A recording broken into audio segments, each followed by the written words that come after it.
The McDonald's snack wrap is back. You brought it back. Ranch snack wrap. Spicy snack wrap. You broke the internet. For a snack. Snack wrap is back. Ba-da-ba-ba-ba. With a major selection of the looks your kiddos love starting at just $4 in the Walmart app, a new school year means a stylish new them. Who knew? Find skater skirts and Crocs that say, I'm casual but cool.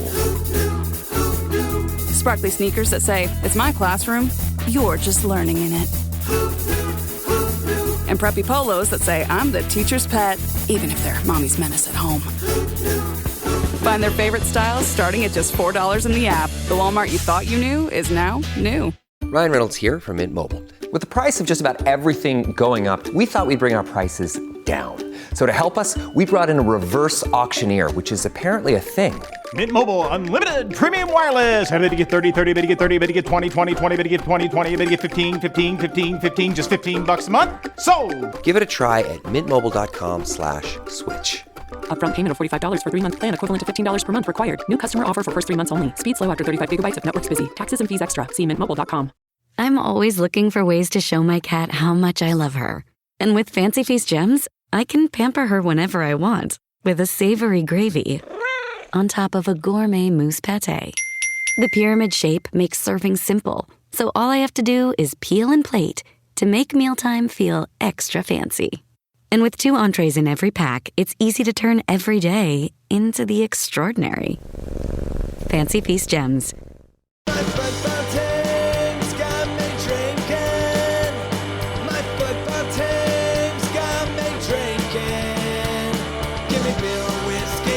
Anything to shake this mood I'm in. My football team's got me drinking.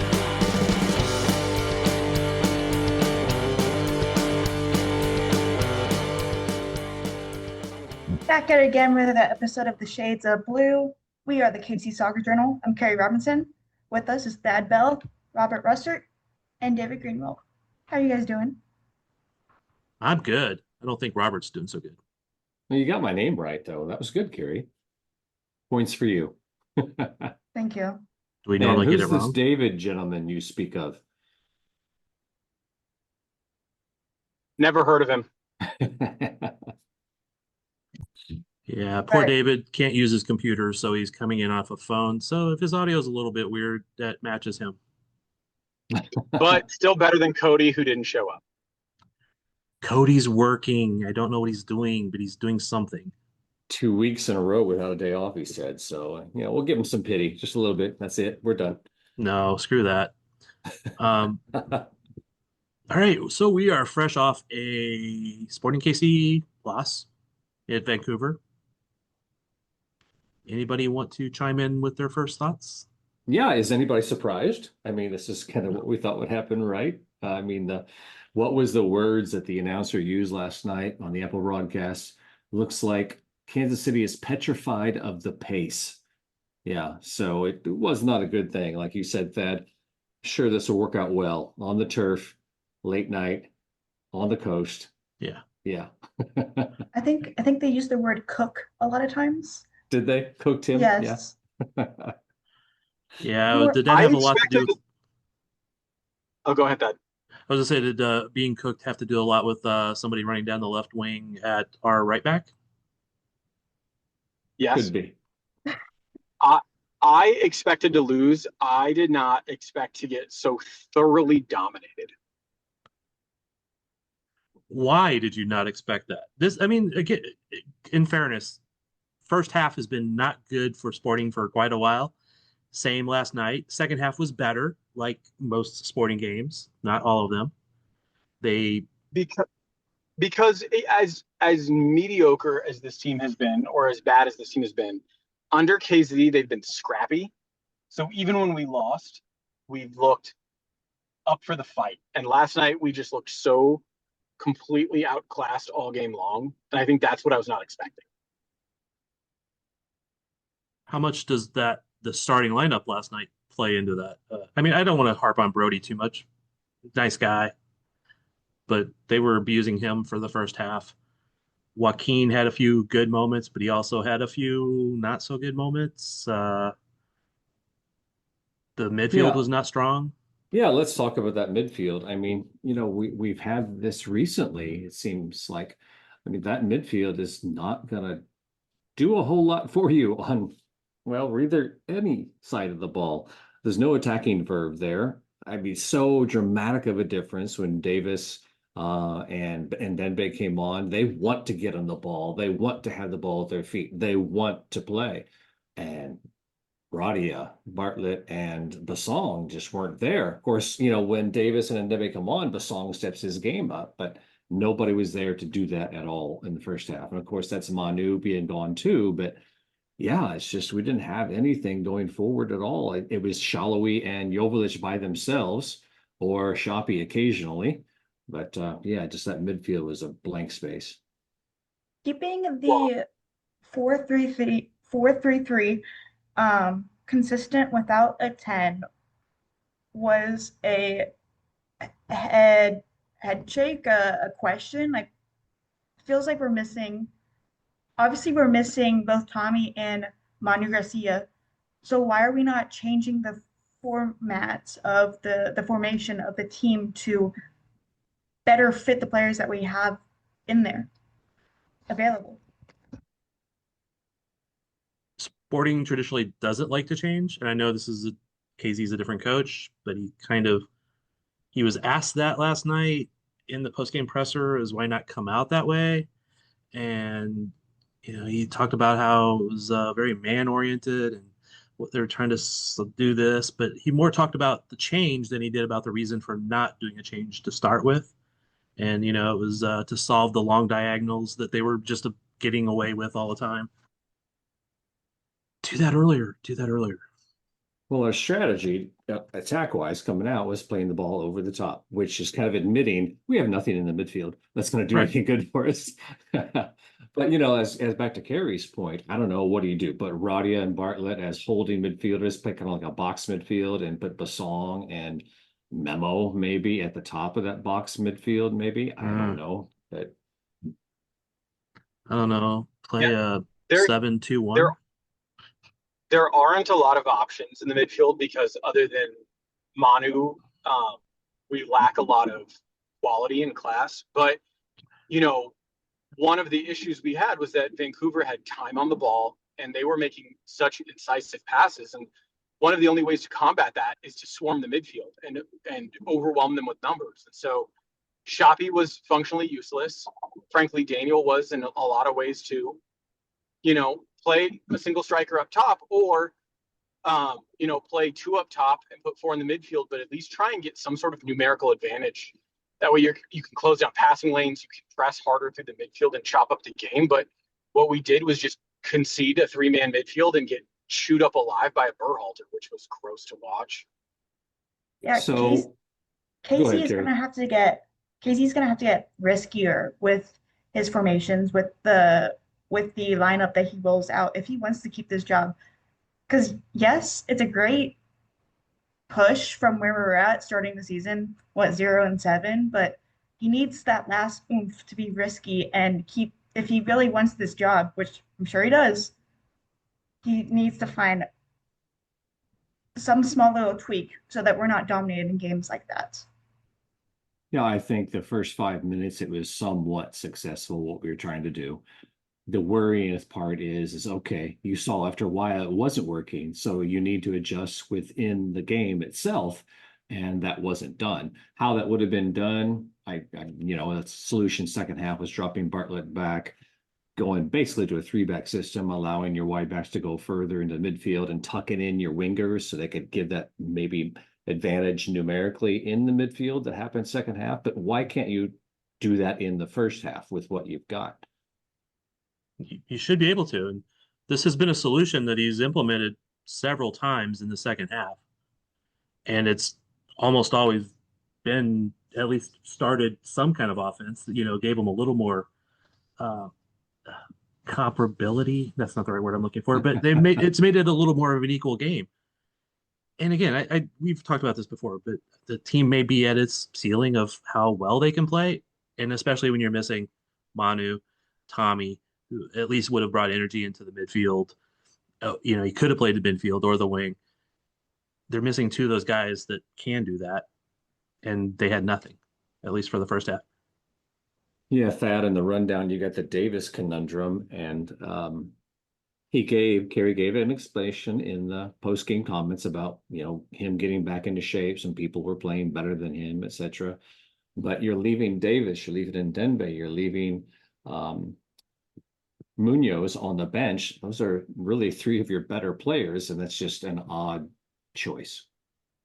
Well, the one thing I do want to clear up is, yes, he talked about that with Jake about, getting into form and fitness and all that stuff.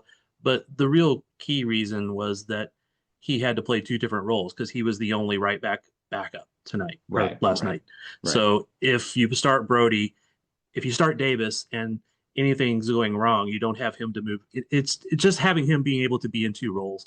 He's kind of stuck in that he doesn't have a true one role at this point, and especially with the team having no right backs that are exceptional. I mean, I definitely would rather have Kyrie in there at this point than Brody by far. So I think guess the idea was, fitness wise, he didn't feel he could start Davis in the midfield and then if need be putting it right back for the rest of the match, I guess is what he's saying. Yeah, I would say that, or vice versa, starting it right back, and then if you're needing help in the midfield, you don't having to move in there. Because that usually involves a lot more sprints when you're the outside back versus in the midfield, you're doing a lot of running, but it's usually a little bit less sprinting. But yeah, it would be nice to be able to do I think this team owes Jake, for his development, they have to just pick a position. Like he's a box to box 8. I know he's competent at right back, and frankly, I was a big fan of him at right back, but it is a disservice to him for him to be kind of both, but also neither. And if the team, we're in a rebuild, and they were candid about that. At some point, commit to this kid being in a role and let him play there. Yeah, I just don't think. I don't know if they see him long term. I don't know if, because you're as a coach, you're always going to be under that position. Like, well, I got to try to at least get wins, and you're going to maneuver, and that's one thing that Peter was always, got to win the next game, got to win the next game, and sometimes ignored the development process. I don't think KZ's as bad at that, but it's just, I think that's always going to be that conundrum. How did Radoya do last night, guys? Carrie's just shaking her head. If they weren't talking about Brody getting eaten alive, they were talking about Radia. Robert? Well, Radia at times, to be a positive side on Radia, is, he did show what Carrie's talked about, an ability to tackle at the appropriate time and be more physical, which is good. But yeah, I mean, the whole midfield was just sitting back too much, allowing too much space, and it wasn't just Radia. But yeah, I mean, he wasn't terribly impressive on the ball. He didn't do much either. I mean, who was impressive last night? Can we pick out anybody? Berhalter, right. Vancouver's left winger, Vancouver's right winger. Dude, Jake Nelson can ball. That guy was awesome. Yeah. I liked that Joveljic got a yellow card for dissent. That was a highlight for me. I'm always a big fan of a yellow for dissent. So I was thinking about this when we were looking at the rundown. Sporting Kansas City's system for so long it's so dependent on having a good number 6. That is the maestro of the midfield. For as important as a 10 is, so much of our success over the years has come from the 6th position. So where do you rank Radia in terms of Sporting Kansas City 6s since the rebrand? Because I've got him in that Sony Musavar category of you're not the worst player I've ever seen here, but also you're no Ilya or Uri, and frankly, you're not a Lawrence Olam either. Well, on the ball, Radia is decent. Yeah, he's in the upper echelon of those guys. It's just physically, he doesn't have the wheels to get up and down the field and cover as much ground as Bartlett. And, we're talking about six being so important, but what do we do when we have issues in a game? Well, we drop Manu back to the six so he can spray balls around and put Jake back at center back. So that six is still an issue for this team, and who knows how long it will remain so. Yeah, and I know we've talked about this, and a lot of people complain about how Bartlett tends to pass sideways and backwards, not forwards. And I was really watching that last night, and it felt very true last night watching it. But as soon as they dropped him into the middle of the back three, he was the farthest guy back. He was just in front of Pulskamp at times, and everything went forward because it had to. I almost feel like that's almost a development technique for him is make him pass forward. Right. Yeah. Again, well, and that you've seen Bartlett play more than probably the rest of us have prior to being on the first team. But there's more than one way to play the six. There is. You can be Diego Chara and just snap ankles left and right, and be like more of a destroyer of a defensive mid. And we've historically always played with more of the like playmaking number six. What is his natural role? I mean, he's a six, but what is his most natural way of playing that? Because in a lot of ways, a destroyer is more suited to play the eight in our system than to play that holding, like ball Roger was, yeah. six. Yeah. Well, I think he's far closer to Ilya than he is to Chara. That's for damn sure. Or even Stefan Auvray from the Wizards days. I do think he has that ability to control the ball, move it side to side and make the pass forward. I think we saw some of that early in the season, and he got picked off a few times. And that may have psychologically made him a little more cautious and made him go a little more careful on more of those passes. I think he has that ability, and he's got to grow into it still because he's still, he's a rookie, 19, starting essentially every game that he's not suspended for. And the one game he wasn't there, we could see that, they actually needed him back there. That's my opinion. Probably the best six we've had, besides Ilya in recent memory, and I can't pull his name out right now. 2013, not Uri, but around that era. Who am I thinking of, Thad? Well, Olam played it a lot. Trying to think of who else from that time frame. I should know the name, but my old brain can't pull it out right now. So, but Radia, again, he doesn't have the pace of, let's compare him to Uri, let's say, for example. He both good on the ball, but he does not have the physicality, physical tools that Uri had. And Uri only lasted in our system for how long? What, a season and a half, up to two, maybe. Well, then he came back for a little while, and that was terrible. Yeah, super nice guy, but yeah. Oh, were you thinking Naga? Oh yeah. Paulo Nagamura, that's who I'm thinking of. He's probably the best six besides Ilya that we've had in recent memory. Yeah, I mean, because because he could pass, he could be offensive, but he also could destroy. Mm-hmm. He was a well-rounded six, not the guy who's going to get superstardom from doing it. But yeah, I like Naga. We should bring him back. Kidding. All right. So we talked about Bartlett, Pulskamp, still playing well. Everybody good with him. I mean, maybe he could have done something different last night, but I don't think on either of the first two goals. Definitely not. I don't even remember the third goal. I think I blocked that out. I felt like he was stuck in no man's land a lot. He'd come out. I think he should know that his defenders aren't necessarily going to cover for him when he comes out to the side so far out, and doesn't get the ball. Because I mean, some of those goals and some of the sitters that they missed were the exact same. They come out to the side, Pulskamp comes out not even close to the center of the field. It's straight onto the side. And then they pass it into the middle. There's no defenders around him. I think they missed two sitters like that. Not the best game, but maybe one of his worst games, but not the worst. Well, even when we say maybe one of his worst ones in the last month or two, it's not that bad. I mean, Yeah. I don't blame him for any of those goals.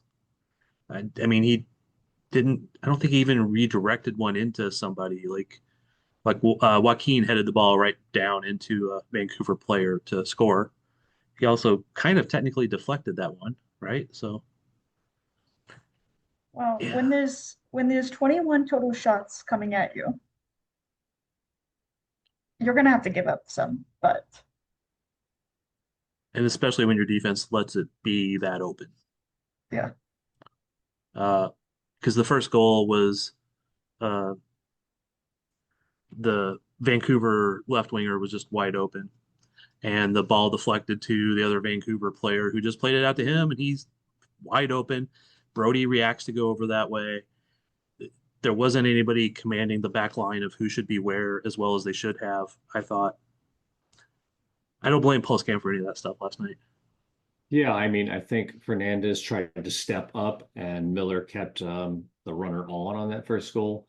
So that was miscommunication in the back line for sure. And I think, Thad, you were implying that they also weren't covered man-wise. They had three Yeah. Vancouver Whitecaps back post, and there were only two of us. So, and then Well, Fernandez did deflect that second one. see, like if Joaquin steps up, and you said Jansen didn't step forward with him to pull the offside, but nobody Well, else I'm did not either. saying Joaquin should have stepped up. That's just what he did. Okay. Yeah, I was gonna say nobody else did it either. So Yeah.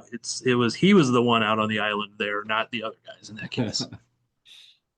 um, yeah, and Jansen couldn't be on the back post like deflecting balls for Pulse Camp this time because when they went to the other side. What does every USAA member have in common? Family. We're one big family who supports the military community and their eligible families. And if you, your parent, or spouse served, you could join our family and save big on auto insurance. Visit USAA.com/join today to check your eligibility. Membership eligibility and product restrictions apply and are subject to change. USAA means United Services Automobile Association and its affiliates, San Antonio, Texas.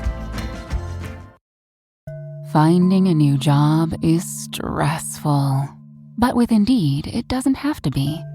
Just fill out your Indeed profile with your skills, experience, and desired salary. The more you fill out, the better your matches will be. And hearing from hiring managers will be 2 times more likely. Relax. That's your Indeed profile sending opportunities your way. Indeed, the world can work better.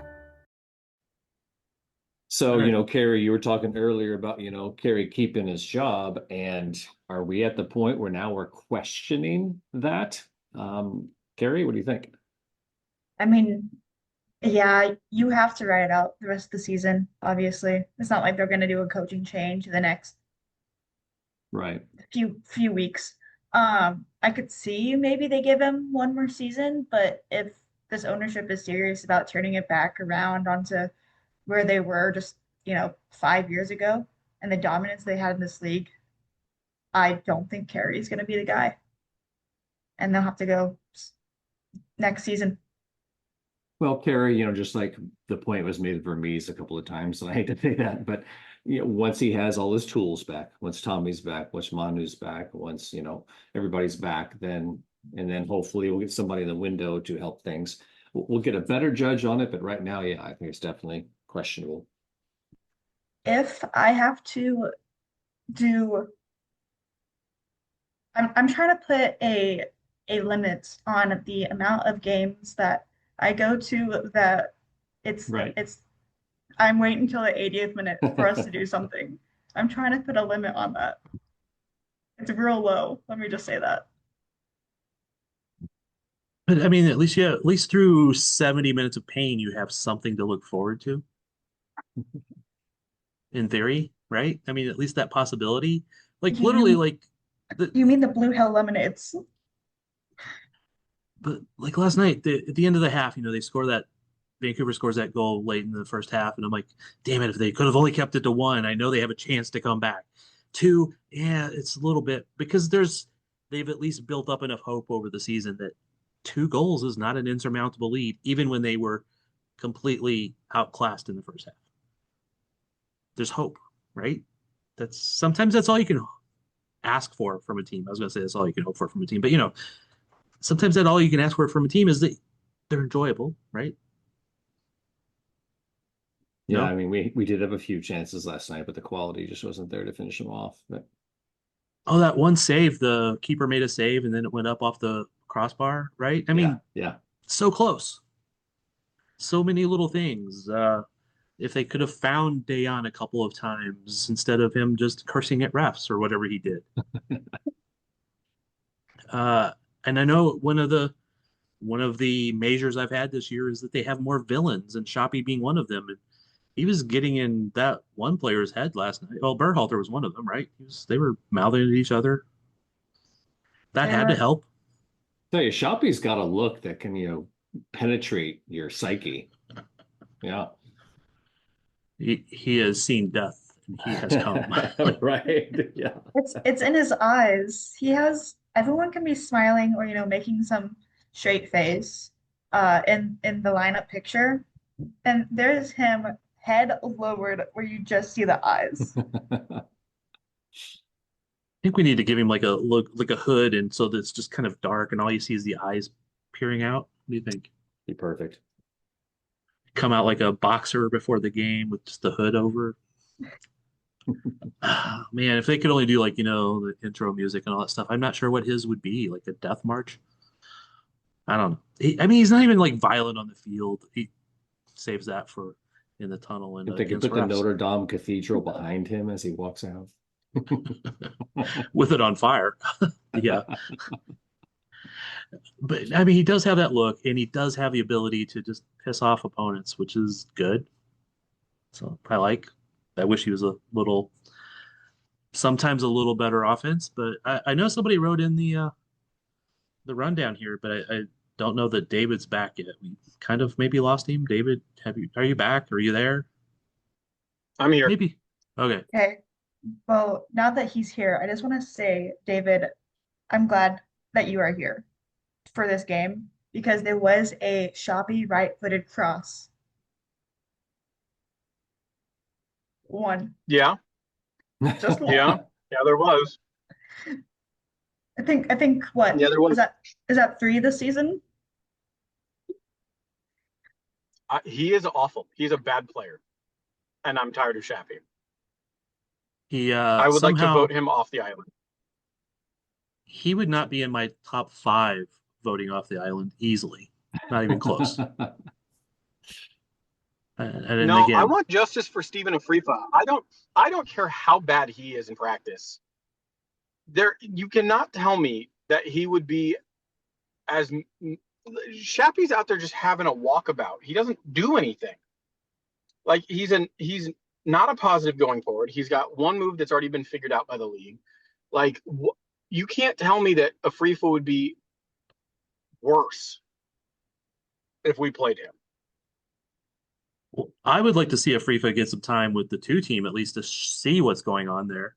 But the couple times that we've seen him in an MLS game, once at least, maybe twice, he looked terrible, quite honestly. It's not even a practice thing. It's the little bit that we saw him in a game. I thought he was just not good for that game. So it wasn't a long time. Rhythm. Give him the chance to get into a rhythm and see what he can do. I understand, and again, I would love to see him get time with the 2 team at least to get something going. Yeah. There's not a real. There's the problem with this team right now is there is not a lot of depth. There's not a lot of quality depth. It's not a lot of good answers right now. When you're starting rookies and second-year players, and you're trying to find time for all these guys that don't really have a single position. It's just not. It's. I don't want to blame Carrie. I don't agree with every decision he's making, clearly, but they have not enough horses. And Thad, let's not deny the fact that I don't think the 2 team is where a player's going to go to get himself right now. He could play. Yeah, I know, but still. But But I mean, if we say he just needs to get in a rhythm and he needs to get game time, then that's a place to do it. Yeah. Because Well, they are terrible, but they also don't have any offense. So he could be a big chunk of that offense if he was allowed to play down there. And I asked Well, about that. Go ahead. I asked about that not too long ago, and it was just like, oh, the timing hasn't worked out with when the two games are and the first team, because they've needed him to be at least eligible to play, even if he wasn't. Well, to David's point and my point last week, we know what Shoppy can bring. Put Nafreef out there and let's see what he can bring so we know for sure. You know, just this week, I realized how bad SKC2 was. I wasn't paying attention. But they signed a new player, Blaine Maybe. Maybe they'll get their first win of the season. Not likely. I just wanted that plan. I'm sorry. No, that's good. I'm proud of you. That's like a bad dad joke. Sorry, that's good. But yeah, I don't know much about Blaine Maybe, but none of the other signings they've pulled in because they just don't have players. People complain about players down there playing out of position, but they only have like 13 players on the roster. And so you have a guy who's best as an 8 playing as a center back because he has a little bit of height and a little bit more experience than other people. It's just this whole knock-on effect from Bliss gone, Peter gone, the SKC's scout gone, Failhaber gone. Failhaber gone. All of these things have come down to the two team barely has any players. Their goal was to play a lot of academy guys anyway, but also focus on trying to find some 18-year-old, 20-year-old, take flyers on those guys around the world, but they had nobody to go sign these players. So they basically were getting guys who just wasn't anywhere else. Nobody cared to sign these guys, and Sporting got them. So there are some academy guys getting a lot of time. It's not quality time. It's not quality as in they're like learning to win, but it's quality time as in they're being put under the grinder. So you know what all this sounds like, right? All this sounds like we need to hire a chief of soccer operations. Somebody's got to be there saying, this is the direction we're going. This is how we're going to do it. Okay, I'll put my name in. I am proficient in the Microsoft Office. Send in your resume. They need a chief of soccer operations. They need more staff in the GM's office or whatever. They need more scouts. They're down at least 2 scouts right now, from my understanding, something like that. So it's not even like they don't even have people bringing them players to sign because they don't have those people anymore. So right now they are extremely, extremely short-handed. I could be a scout. I'll work for even minimal salary. I could do that job. I know. I would take that, and I'll take flights to Europe to go watch guys in Serbia. I'll take flights to South America to go watch somebody play in Argentina or wherever. Yeah, why not? Yep. All right, let's go. Find a person who gets a 5-game suspension in some small league in Europe and then sign them. Oh, wait, we have that. That's the thing that we're going to talk about in segment 2. So I won't talk about it now because, that we need to follow our layout here. Yeah. All right. I think we've went over everything in the first segment. We did not expect Sporting to win last night. I expected them to be, I actually kind of expected the first half to be about the way it went. I was hoping for it to be a little bit better, but expectations were met, sadly. I hope that they would at least pull a goal back just for some confidence. It did not happen. Anything else to say about last night's game before we move on? I think it's best to move on. All right. We'll be right back after this with segment 2. This episode is sponsored by Friskies, who would like to tell your cats hi. Now, if that didn't get your cat's attention, there is one thing that always does the trick. Just pour some Friskies crunchy food in the bowl and you'll hear those paws come running. Works every time. With so many Friskies choices, you can always bring your cats running from their secret napping spots. There's always more to explore. See for yourself at friskies.com or visit your local store. got some good news for your ears. More of that good stuff is coming up. And even better news for your hair. The best hair care is at Sephora. They've got all kinds of products for every kind of hair. From brands like Amika, Kerastase, Day, and K18. You knew where to get great audio. Now, you know where to get great hair care too.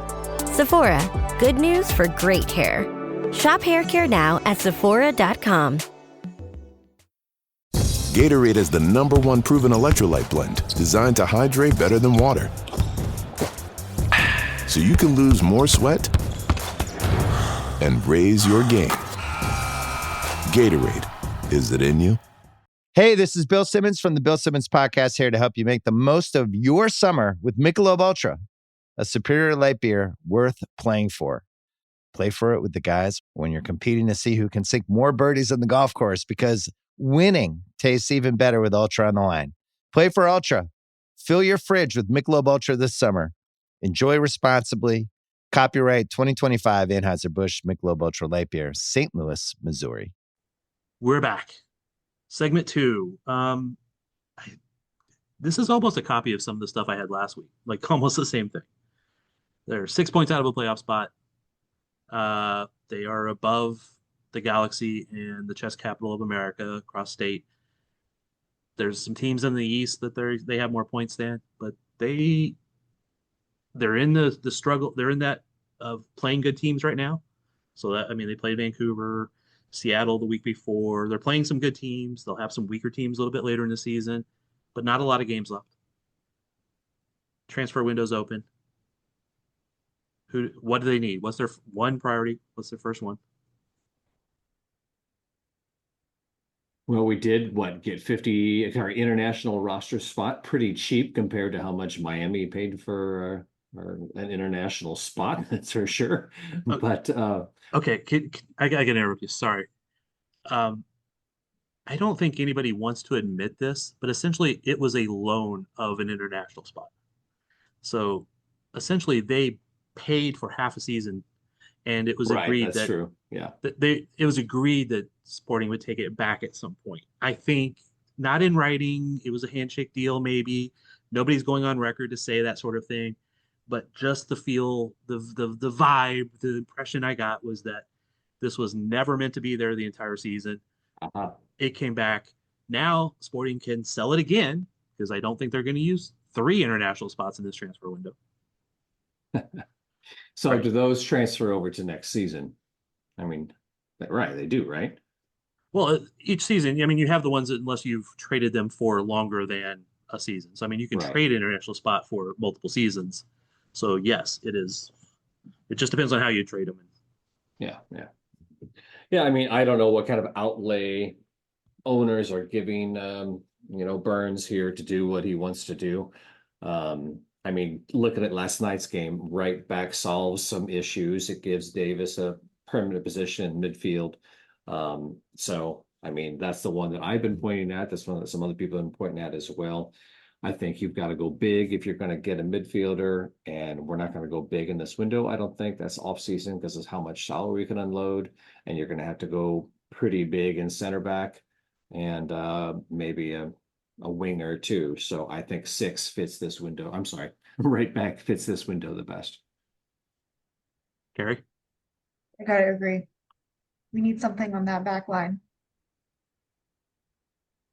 I don't disagree, but I don't know if it'll be a right back or a center back. Have you heard anything, sir? Officially on record? No. Okay. Fair enough. But I would think if they're going to be assigning this window, it would be on defense. Obviously, that's the most need. And I will also say that I think if you are building a team, you always look at the spine, right? I don't always agree that that's the most need, but you always look at the spine. And considering that Joaquin and Rosero were both out of contract, they can both be let go. Volodaire's out of contract, and they would have to negotiate with him because he's no longer a U22 for the next contract. So your essential center back core right now is Jansen and Ian James. neither one of them should be the senior center back on a team that wants to compete next year. So I think if you can find a center back in this window that looks like they could be somebody for 3, 4, or 5 years, take it, and then keep building around that. Because again, you always think spine. I know that's not always, to me, like I would love to have a competent right back there, but Kyrie, when healthy, is somewhat competent. I mean, he's not the best right back in the league. I keep hating to say somewhat competent.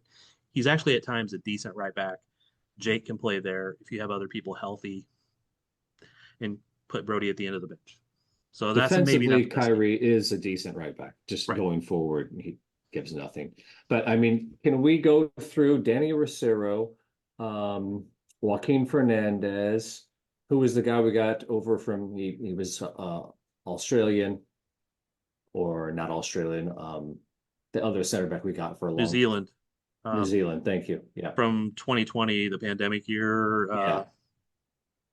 Can't think of his name right now, but he played for West Ham, I think. Right. And So how many center backs have we gotten in this window, and how many of them have worked out? None. But you didn't have, well, I was gonna say you didn't have Burns, but the only Burns effect on that was the end of the window last year with Joaquin. Yeah, yeah. But it was good to see Volodor back, at least on the bench last night. So hopefully he'll be able to get some minutes here soon. But I just hate the feeling that, okay, so Miami picks up who Miami picks up, Rodrigo DePaul, of course, and then Columbus picks up a DP striker, Wessam Abu Ali from Al Ahly. I'm not sure I said that last part right, but I could just see us picking up some no-name guy from some minor league, and that's going to be our solution. I'm just afraid that's going to happen again. It could be. Again, I know that I hate to be defending them all the time, but they are so short-staffed that it's hard for them to do as much as they want to do in this window.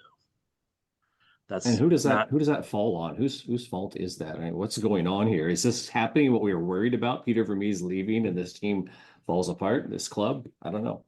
That's exactly one of the things that we worried about, was that it was going to be a lot of growing pains when he left, and you're going to have people that was his guys that would end up leaving or get shuffled out, and there's so much uncertainty, and some of it needs to come from the top. Somebody needs to come in and sign. And I don't know if you do that now, if you're trying to pick from somebody else across the league, like steal somebody from an MLS team, they may not want to leave until the season's over. I don't know. I don't know how to answer that. I know if I was Burns, though, I would be wondering what was going on as well. I think in terms of overall roster quality, right back is far and away our worst. It's our weakest spot. But center back has the most impact, to Thad's point about building through the spine.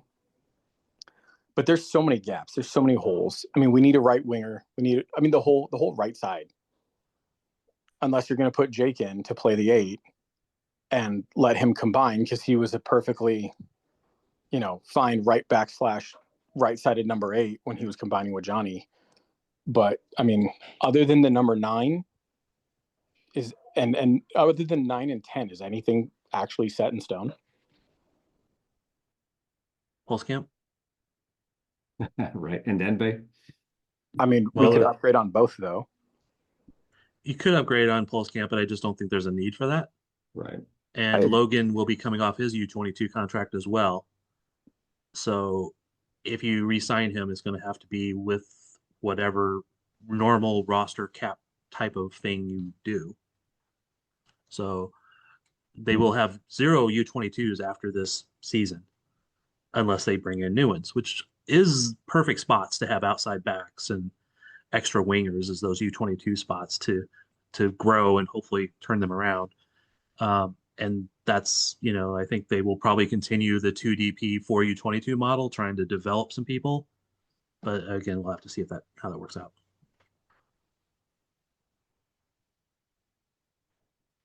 I would hope that we see, if there is going to be a signing in this window, I'd hoped it already would have happened, so that they could already be with the team and practicing and be ready to go. And the last 11 games, but we were already now one of those is gone.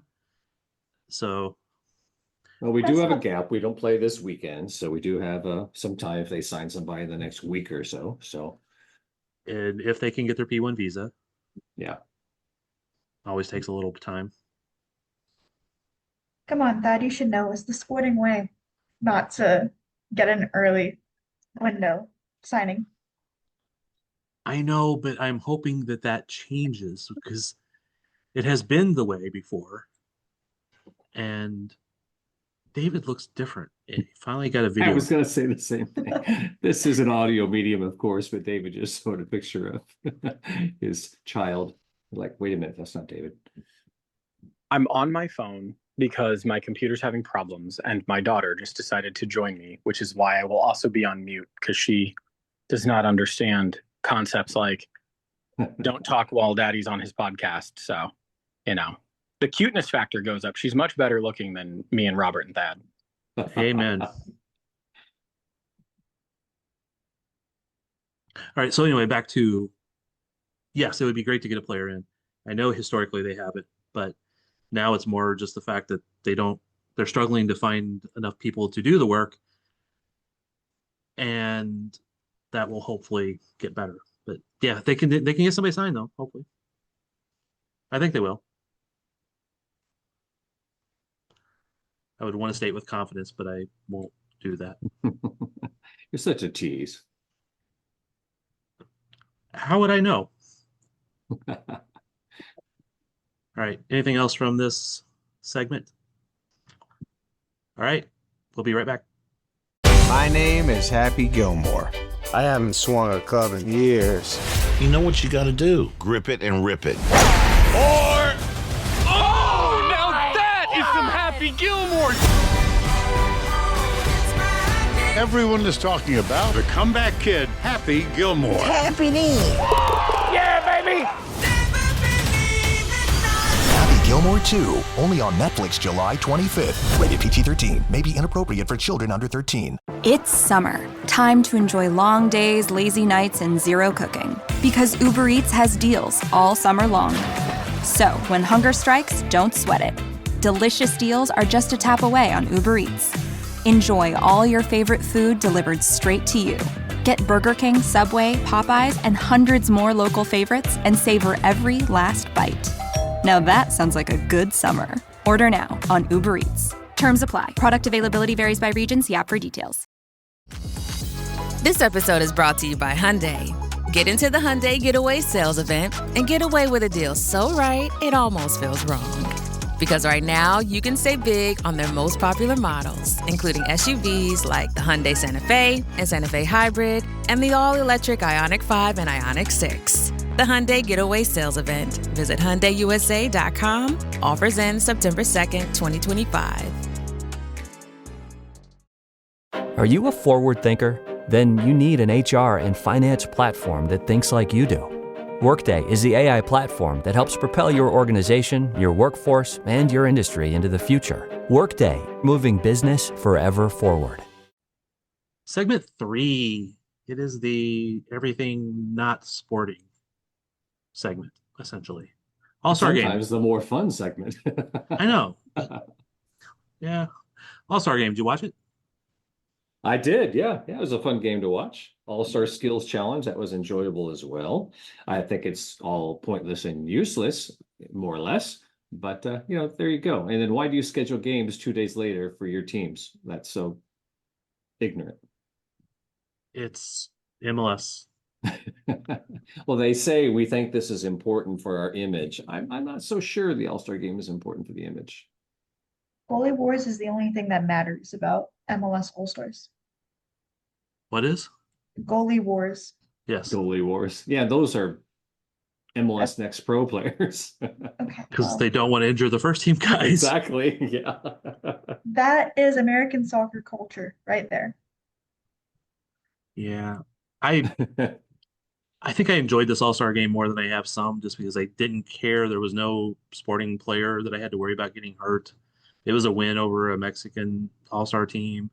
And the best part about it is Messi and Alba didn't show up and they got suspended.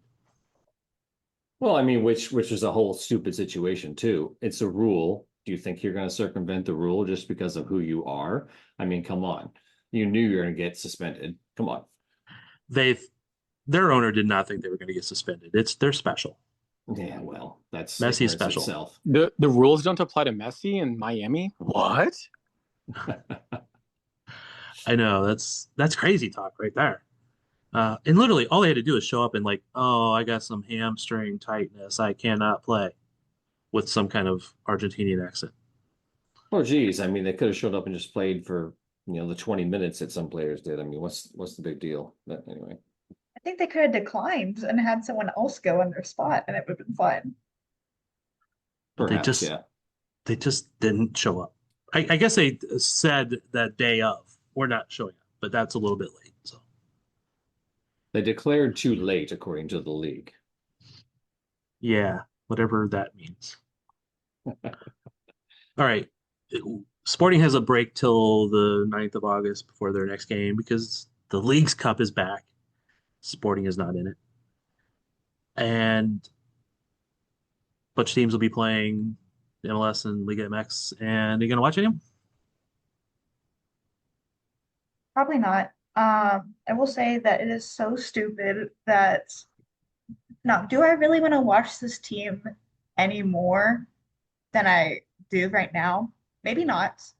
But I think it's so stupid that MLS decided that we were out of any other cups, brackets, playoffs, whatever. Because we had CONCACAF Champions League, whatever it's called. And I mean, we were out we were out the week after the season started or something like that. We had barely thought out. Yeah. Are you implying that we should have been in the Open Cup? Is that what you're saying? Yes. If we were to be in one, it would be that one. Yeah. I mean, Yes. your runners up and your winners of the cup aren't in it the next year. Yeah, Right. bullshit. MLS isms.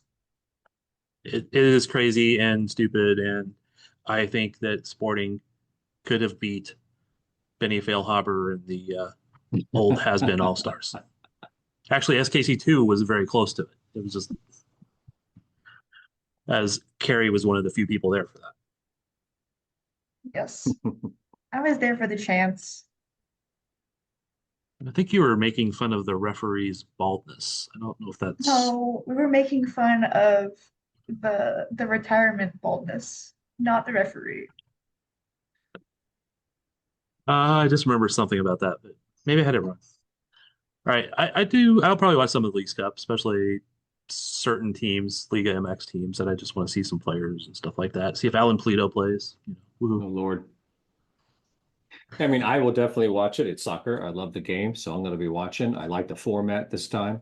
LAFC aren't going to get to the final without having to play a Mexican League team.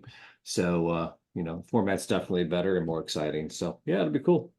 Yeah, and I'll watch this more than I did Club World Cup, quite honestly, just because I care about the teams in it more than I did that one. But definitely better competition in Club World Cup, I would suppose. All right.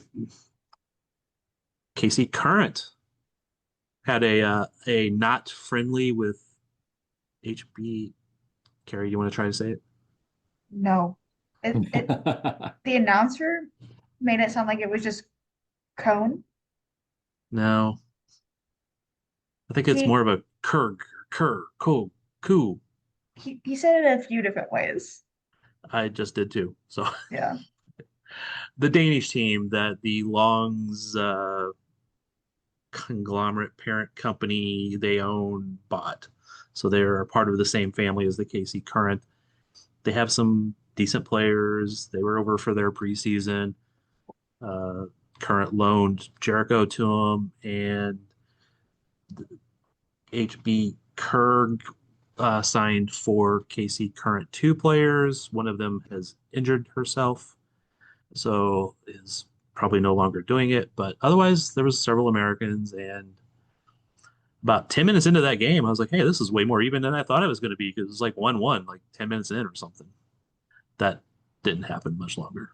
Yeah, and there were some former NWSL players, Yep. some old KC NC Courage players that were playing against us. So it was fun to see them back in the league. Yeah, there were some good players over there. They were not as far off as what it might sound, even though they zeroed out the score at halftime. It was 3-1 going into half, I think, unless I missed one. And then it it was ended the game at 2-0. yes, and then it was 2-0 in the second half. So Mary and Long had some great goals. yeah, Great. she was the star. I was hoping for that third goal, that hat Yep. trick. Actually, I don't want to say she was a star. Lacho Marta Flora she had 2 goals too, I believe. She looked good. And then there was a traumatic potential brain injury that happened in the stands. Carrie, can you describe what happened? I mean, I've heard it was like it had people worried about somebody, like maybe they were thinking about stopping the game, from what I understand, because somebody was hit in the head and it was very dangerous. And as far as I know, that person did not get an MRI, but I do think that Oh. they should get checked. Do you want to describe what happened? Yeah, I want to preface this by saying that this is probably payback, because we've talked about this before. Thad has taken photos and then we'll send them of me and my partner or whoever from yards out. And so I saw Thad because there was only so many people at the game. It was very few. It was open to season ticket members and some. So I took a picture of Thad and I sent it. And probably not long after that, there was a little kid, probably like 3, kind of having a tantrum. I didn't realize that they were having a tantrum. Maybe like 5 rows behind me. Until I didn't realize they were having a tantrum until I got hit in the head with a hot dog. And it had enough speed and power that I thought I got hit with like a mini soccer ball, or like just like one of those like small like plastic ones that are really thin. It had some power to it. And I am already prone to headaches and migraines and whatnot. And I kid you not, maybe 5 minutes later, I started getting a headache right in the back of my head where I felt the power. What kind of hot dog? I don't know. It did not have any. I checked myself for any condiments that had gotten on me. Didn't see it. Didn't see any. I did see the hot dog Nope. sitting next to me though. No mustard, no ketchup, no Nope. relish, no chili, no. Well, fortunately not. That'd be terrible. Did the bun come with it, or was it just the dog? No, it was the bun too. Okay, well that should have softened it. You would think, but it didn't. The child was forced by their parent to come over and apologize in the second half. But it was kind of worse than getting hit because there were tears down their face. Aw. And yeah. So Were you giving the stern look, or were you laughing, or were you like, "Oh, I'm such in pain"? And what was your reaction to this kid coming up to you? I tried to smile. So I don't know, maybe my smile just creeped him out because like why should I be smiling after getting hit with a hot dog? You gave him a shoppy smile. Did you eat the hot dog? No, it was half eaten. It was it was only not half a hot wrapped or dog? anything. Yeah. I have a picture of it. Oh, like you're That's too a good to eat half picture a of hot it. dog. Come on, Carrie. Not one that like a 3-year-old has been eating. All right, you I need don't to know, share like- that picture in Slack. I don't know that we should share it outside of this because there could be any potential legal complications, just in I don't know. case. I don't know what germs there are. It's a very Well, bad hopefully- photo. Did you call an attorney? I hear that Mike's got this. You might know one. I hear that Mike's got this. Oh, Yeah, God. I think he might.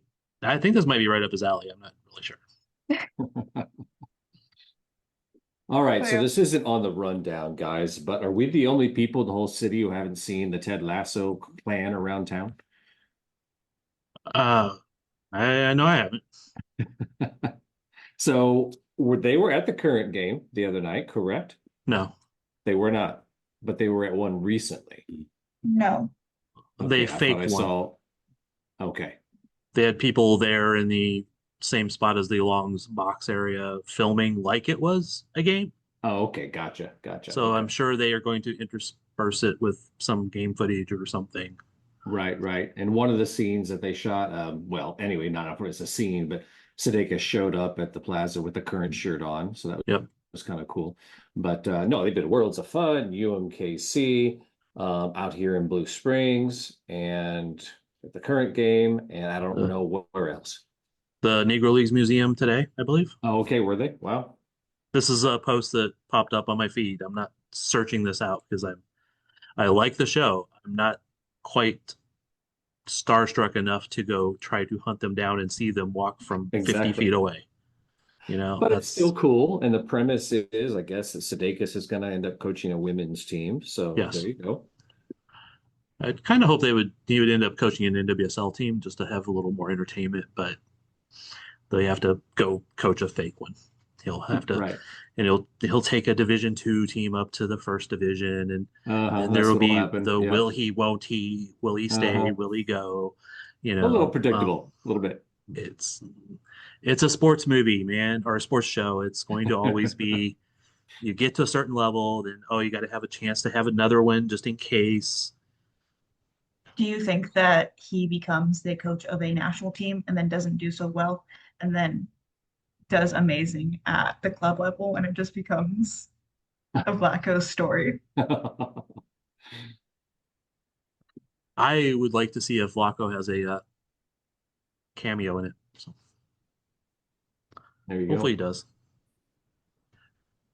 There was actually one thing I found out this week, and I wanted to mention it up in the sporting section. So I failed. But so I was thinking about this while we were talking. So I just want to at least put it in this pod is, when we traded William upon first reference Agata to Salt Lake, and there was 500,000 in 2025 GAM. Right. And everybody's like, oh, it's got to be used in 2025, which was the impression I was told by people that supposedly know more than me. And I did get it clarified. It does not have to be used in 2025. Okay, then. That GAM is non-expiring. So if they want to save it for next year, they can do so. Nice. There is GAM that is expiring, and it is the type of GAM like when you do a 2DP for U22 model, you get 2 million extra in GAM. That is not expiring. So I know they probably have some of that left over from this year because you never know what model. Maybe you get some fine in the middle of the year and you have to pay some back. So I'm guessing they have some set aside, so they could probably use that money for whatever player they bring in. But the GAM from the William Agata trade should be usable for next season. Good to know. So totally took us back to non-fun stuff. Well, that was fun stuff. All right. Anything else we should be covering? And did you see Lorena from the KC Current, the goalkeeper for the Current, playing for Brazil? Yes. Got a red card. Yes, it wasn't originally a red card. It was going to be a yellow card. And then the side ref saw that she had actually touched the ball outside of the box with her hands, and then they kind of talked, and then it was given as a red. So not sure when the next game is, but she won't be playing in it. So Yeah, I think that's quarterfinals that she's out for. It's either quarters or semis. I don't know how many teams are in Copa. it was the first knockout game too, so she's going to be out for that. Yeah. All right. Anything else? Lady, gentleman, David? Oh, that hurt my feelings. You knew it was coming. But I bet it didn't hurt as much as a hot dog. All right. Thanks for listening. And I think we are officially done and out.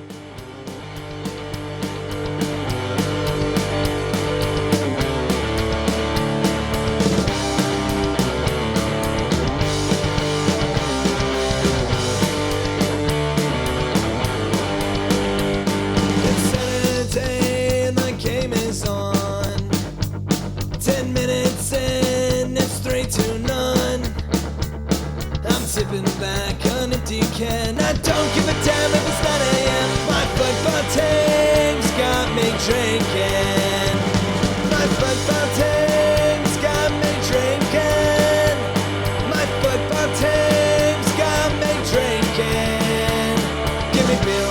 whiskey, wine or gin, anything to shake this mood I'm in. My football team's got me drinking.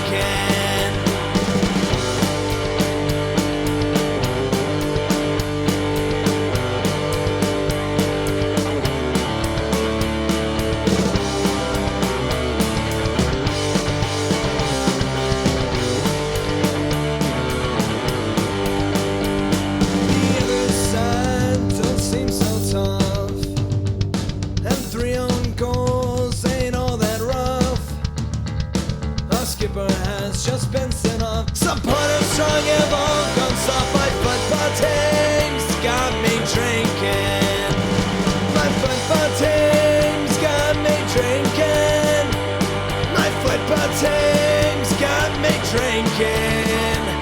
Give me beer or whiskey, wine or gin, anything to shake this mood I'm in. My football team's got me drinking. My football team's got me drinking. My football team's got me drinking.